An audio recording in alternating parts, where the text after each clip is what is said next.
नमस्कार, फोरसाइट्स टीवी में मैं शालीमार जायसवाल आपका स्वागत करती हूँ। 15 अगस्त एक ऐतिहासिक दिन है और हमारे देशवासियों के बीच देश प्रेम, समर्पण और एकता का प्रतीक है। 15 अगस्त के दिन भारत के उन महान स्वतंत्रता सेनानियों को श्रद्धांजलि दी जाती है जिनके त्याग और बलिदान के चलते भारत को अंग्रेजी हुकूमत से आज़ादी मिली थी। आज का दिन इनकी बहादुरी, वीरता और शौर्य को नमन करने का दिन है। देश के इन स्वतंत्रता सेनानियों ने आज़ादी को पाने के लिए काफ़ी लंबा संघर्ष किया। अपना पूरा जीवन, पूरी जवानी आज़ादी को पाने में झोंक दी। भारत माँ के इन सच्चे सपूतों के लंबे संघर्ष के कारण स्वतंत्रता का सपना साकार हुआ।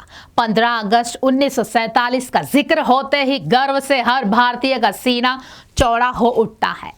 फोरसाइट्स टीवी की ओर से हम उन वीर बहादुर शहीदों को श्रद्धांजलि अर्पित करते हैं और सभी को स्वतंत्रता दिवस की हार्दिक शुभकामनाएं देते हैं।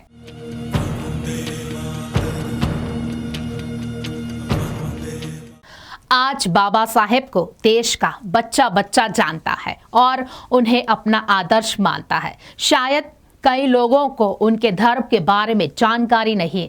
आज हम आपको यह बताने जा रहे हैं कि हिंदू धर्म त्यागने के बाद बाबा साहेब अम्बेडकर ने बौद्ध धर्म को ही क्यों अपनाया, इस्लाम धर्म को क्यों नहीं अपनाया। आइए जानते हैं एक खास रिपोर्ट। बाबा साहेब चाहते तो वह इस्लाम अपना सकते थे। उन्होंने 1935 में हिंदू धर्म का त्याग किया था।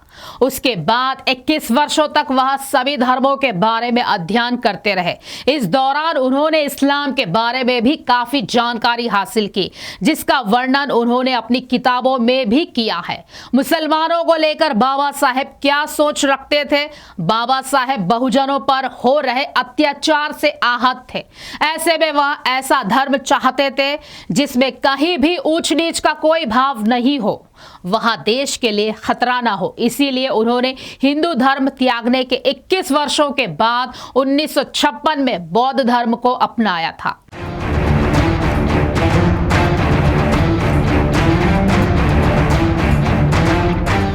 फूट डालो और राज करो। भारत पर अंग्रेजों के शासन का यही मूल मंत्र था। इसके लिए अंग्रेजों ने हिंदू और मुसलमानों को लड़ाया। मुसलमानों के मन में इतनी नफरत भरी कि उन्होंने अलग देश की मांग कर दी। जातीय आधार पर देश के दो टुकड़े हो गए। पाकिस्तान में बसे हिंदुओं पर मुसलमानों का कहर देखने को मिलने लगा। हर और मार काट, खून खराबा। अपनी आत्ममुग्धता में मुसलमान इतने अंधे हो गए कि उन्होंने बहुजनों को भड़काना शुरू कर दिया। इसके एक नहीं कई उदाहरण है। खुद बाबा साहेब ने इस पर जबरदस्त टिप्पणी की थी। आखिर मुसलमान दलितों को भड़काते क्यों है, और इसे लेकर बाबा साहेब ने चेतावनी तक दी थी। दरअसल हिंदू मुस्लिम की लड़ाई कोई नई बात नहीं है। आजादी से पहले से ही ऐसी चीजें देखने को मिलती रही है। मुस्लिम समाज हमेशा से इसके प्रयास में रहा है कि दलित उनके साथ हो जाए और इसके लिए कई मौकों पर उनके कई बयान देखने को मिले हैं। आजादी से पहले मुस्लिम नेता मौलाना मोहम्मद अली जोहर ने कहा था कि मुस्लिम सामाजिक संगठनों द्वारा दलितों का धर्मांतरण करते ही हिंदू अखबारों में हो हल्ला शुरू हो जाता है। दलितों का धर्मांतरण करने वाली एक प्रभावशाली संस्था से जुड़े एक बड़े व्यक्ति ने मुझे बताया है कि देश को अलग अलग जगहों में बांटकर हिंदू और मुसलमान सहमति बनाकर दलितों के धर्मांतरण का कार्य अलग अलग कर सकते हैं। जब हिंदू लोग दलितों को अपने में नहीं मिलाएंगे तो दूसरे इनका धर्म परिवर्तन करेंगे ही, और करना ही चाहिए। 1909 में अंग्रेजों ने भारत में इलेक्शन एक्ट पारित किया। उसके बाद जब देश में पहली बार चुनाव हुआ तो उसमें दलितों को हिंदू बताया गया।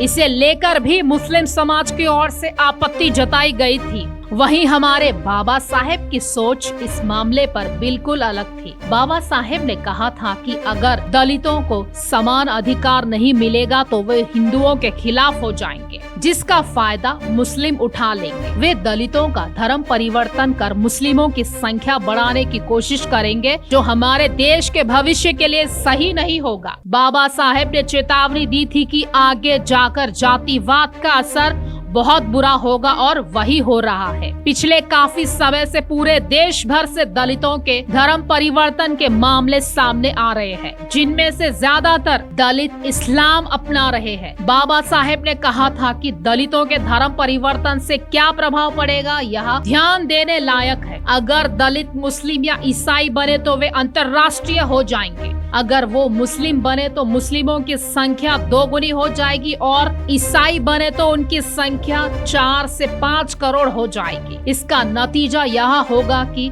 इस देश पर ब्रिटिश हुकूमत का कब्जा और मजबूत हो जाएगा। बाबा साहेब भी चाहते तो वह इस्लाम अपना सकते थे। बाबा साहेब बहुजनों पर हो रहे अत्याचार से आहत थे। ऐसे में वह ऐसा धर्म चाहते थे जिसमें कहीं भी ऊंच नीच का कोई प्रभाव नहीं हो, वह देश के लिए खतरा ना हो। इसीलिए उन्होंने हिंदू धर्म त्यागने के 21 वर्षों के बाद 1956 में बौद्ध धर्म अपनाया था।